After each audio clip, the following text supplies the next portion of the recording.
Hello everyone, welcome back to IELTS Pathshala. In today's lesson, we are going to learn how to describe places effectively. Whether it is for your IELTS exam, storytelling, or just casual conversations, being able to describe a place clearly and vividly is a valuable skill. We'll go through some essential vocabulary, descriptive technique, and examples to help you paint a picture of any places with your words. So get ready to boost your English skills and make your descriptions more impressive. Let's get started.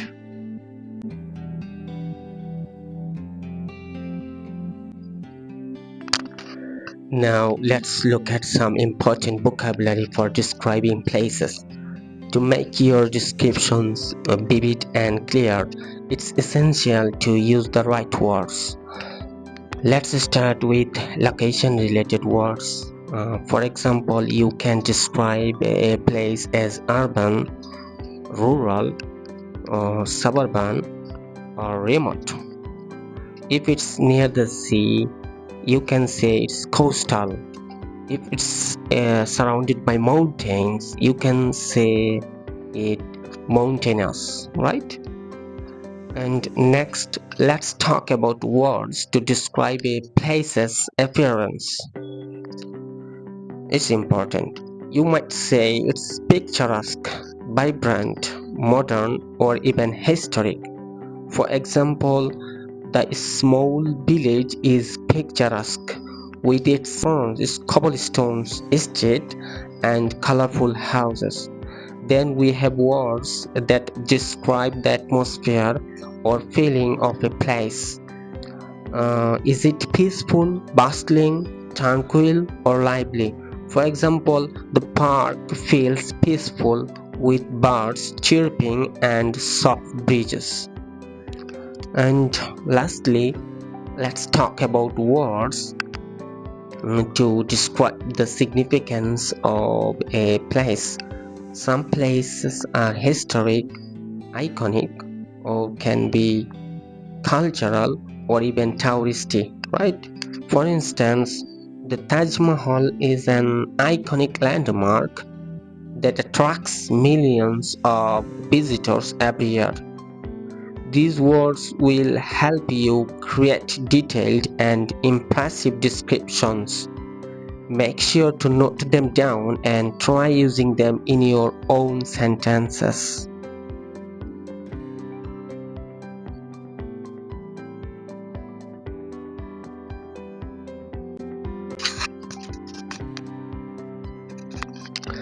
Now let's look at some descriptive techniques that will help you make your descriptions of places more vivid and engaging.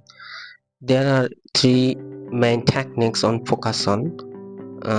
Using adjectives and adverbs, adding sensory details, and making comparisons. First, adjectives and adverbs are your best friends when describing places. For example, instead of saying the beach is nice, you can say the beach is breathtakingly beautiful. This adds more depth to your description.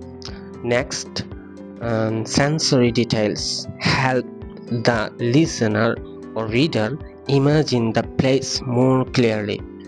Think about what you see, hear, smell, taste, or feel. For instance, you can hear the gentle sound of waves crashing on the shore and smell the salty ocean breeze. Finally, comparisons can make your descriptions more relatable. You can use metaphors or similes such as the lake is as clear as crystal, or the mountain village is like a peaceful sanctuary, right? These techniques will make your descriptions more interesting and leave a lasting impression.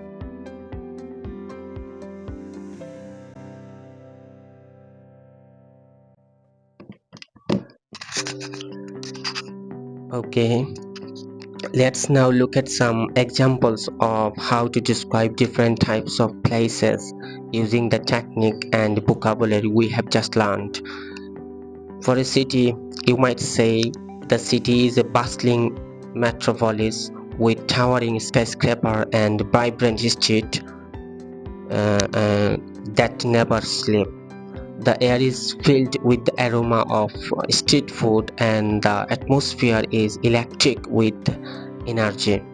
For a natural location like a beach, the beach is a tranquil paradise with golden sands stretching as far as the eye can see. The gentle waves create a soothing rhythm and the salty breeze refreshes your senses. For a historic site, the ancient castle stands majestically atop a hill, surrounded by lush greenery. Its weathered stone walls tell stories of centuries past, and the view from the top is simply breathtaking. For a favorite personal spot, my favorite cafe is a cozy little corner tucked away in a quiet estate. The warm lighting and the scent of freshly brewed coffee create a inviting atmosphere. It is the perfect place to relax and unwind. These examples show how to combine vocabulary and descriptive techniques to bring a place to life. Try to use these ideas in your practice.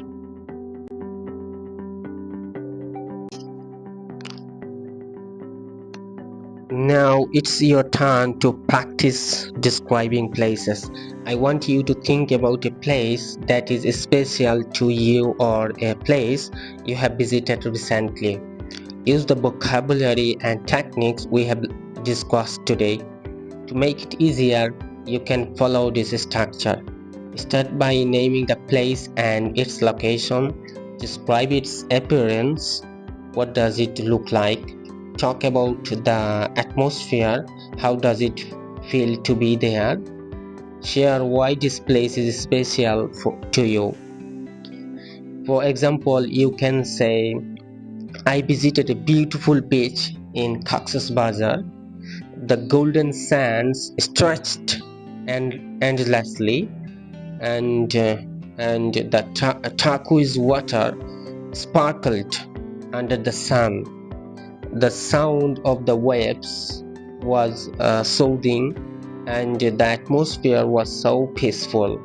It's my favorite place to relax and unwind.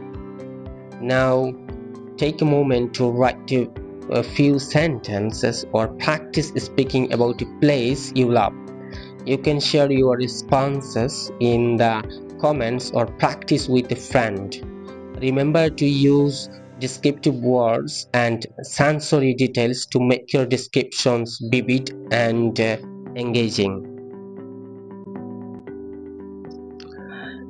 Okay, to wrap up today's lesson, let's quickly recap what we have learned about describing places. First, we explored important vocabulary, including words to describe location, appearance, atmosphere, and significance. Then we learned some descriptive techniques like using adjectives and adverbs, sensory details, and comparisons to make our descriptions more vivid and engaging. Finally, we practiced how to put everything together with examples of different types of places, right? Now it's your turn to keep practicing. Try describing places you have visited or places you'd like to visit in the future. Don't forget to use the techniques and vocabulary we discussed. Share your descriptions in the comment or with a friend to get feedback. Thank you for joining me in this lesson. Stay tuned for more classes where you will learn how to enhance your English skills for the IELTS exam and beyond. Until next time, happy learning.